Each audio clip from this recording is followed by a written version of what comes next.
अपनी तरफ से प्रार्थना करते हैं, जिनके कानों में शब्द पहुंच रहे हों, ये हैप्पी न्यू ईयर आदि जो भी हैं जिनके जीवन में आते हैं, मदिरा पीना, मांस खाना, व्यभिचार करना, विलासिता करना, ये कभी भूल कर गलती मत करना।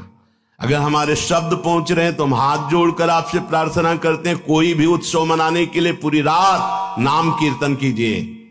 प्रातः काल होने पर पशु पक्षियों को दाना, गऊ को चारा, भूखों को भोजन, ठंडी है कभी 1 साल खरीद कर किसी कांपते हुए शरीर को उड़ा दो, हो गया तुम्हारा न्यू ईयर, तो हो गया तुम्हारा बर्थडे, हो गया तुम्हारा उत्सव। ये राक्षसी उत्सव, चलो आज चलते हैं अमुक जगह और वहां ये खान पान करते हैं, ये तुम्हारी दुर्गति कर देगी। 1 वर्ष तो गया ही भोगों में, अगले वर्ष के लिए नींव डाल दी राक्षसी, पूरा जीवन बर्बाद करने की। हमारी बात समझ लेना, हम तुम्हारे मित्र हैं, दुश्मन नहीं। ये जो न्यू ईयर हैप्पी, शराब पीते हैं, मांस खाते हैं, व्यभिचार करते हैं, इनका न्यू ईयर अगला साल कैसा जाएगा? घोर पापाचारी, तुम्हारी दुर्गति होगी। ऐसे मिट जाओगे, नामो निशान नहीं रहेगा। ये साप नहीं है, वरदान है, समझ जाओ।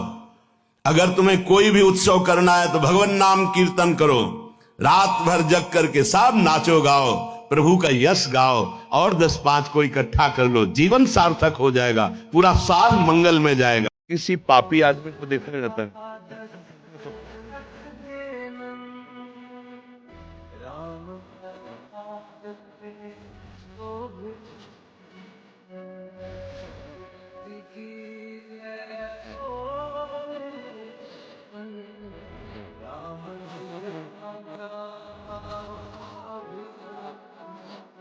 हम इसीलिए कहते हैं, जैसे आप लोग एकदम परेशान हो जाते हैं तो बोलो क्या हमसे ज्यादा परेशानी होगी?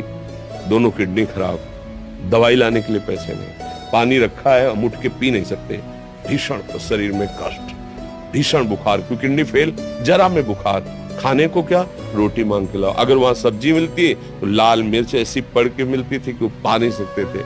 आप सोचो, पानी लाना है तो मुझे लाना है, पीना है तो मुझे पीना है। अगर मैं हारता तो कहां पहुंच जाता, क्या स्थिति होती? नहीं, मरना है, पर कदम पीछे। कोई दिन ऐसा नहीं जिस दिन सेवा ना की हो, जिस दिन सेवा ना गए हो।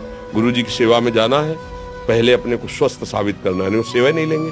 तुम बीमार हो, तुम कष्ट में, वैसे उनकी दृष्टि बड़ी शांत है। सेवा की, आके लेट गए, फिर हिम्मत की, अपनी श्री जी की सेवा की, मधुकरी नहीं गए, 3-3, 4-4 दिन भोजन नहीं गए, पर सेवा नहीं छोड़ा।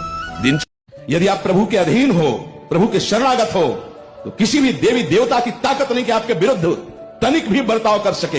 देवी देवता की, भूत प्रेत पिशाच, ये तो बेचारे स्वयं कर्मों से मारे गए हैं। जो इस त्रिभुवन में शासन सत्ता पर विराजमान, उनकी हरि शरणागत को कोई देवी देवता, कोई उसको कष्ट दे सके, असंभव। किसी की सामर्थ्य नहीं, किसी की सामर्थ्य। किसी पापी आदमी को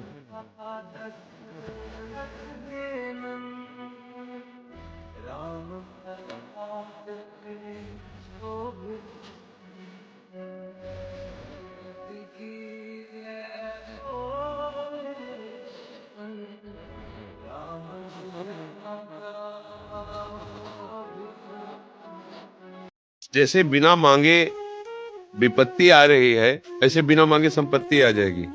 बिना मांगे दुख भोगना पड़ रहा है, कोई दुख की मांग करता है क्या? लेकिन सबको भोगना पड़ रहा है। ऐसे बिना मांगे सुख आ जाएगा। कैसे? पूर्व में आपका जमा है पुण्य और पाप, ये नवीन कर्म है भजन, ये नवीन खेती है। अभी जब पकेगी तब आपको फल प्राप्त होगा। चिंता क्या करनी, हमें दिमाग में तनाव के रखना। वही सोई जो राम रच रखा, भगवान ने जो रच रखा है वही होगा। भगवान जो रच रखा है वो बड़ा मंगलमय होगा, क्योंकि भगवान मंगल भवन मंगलहारी है।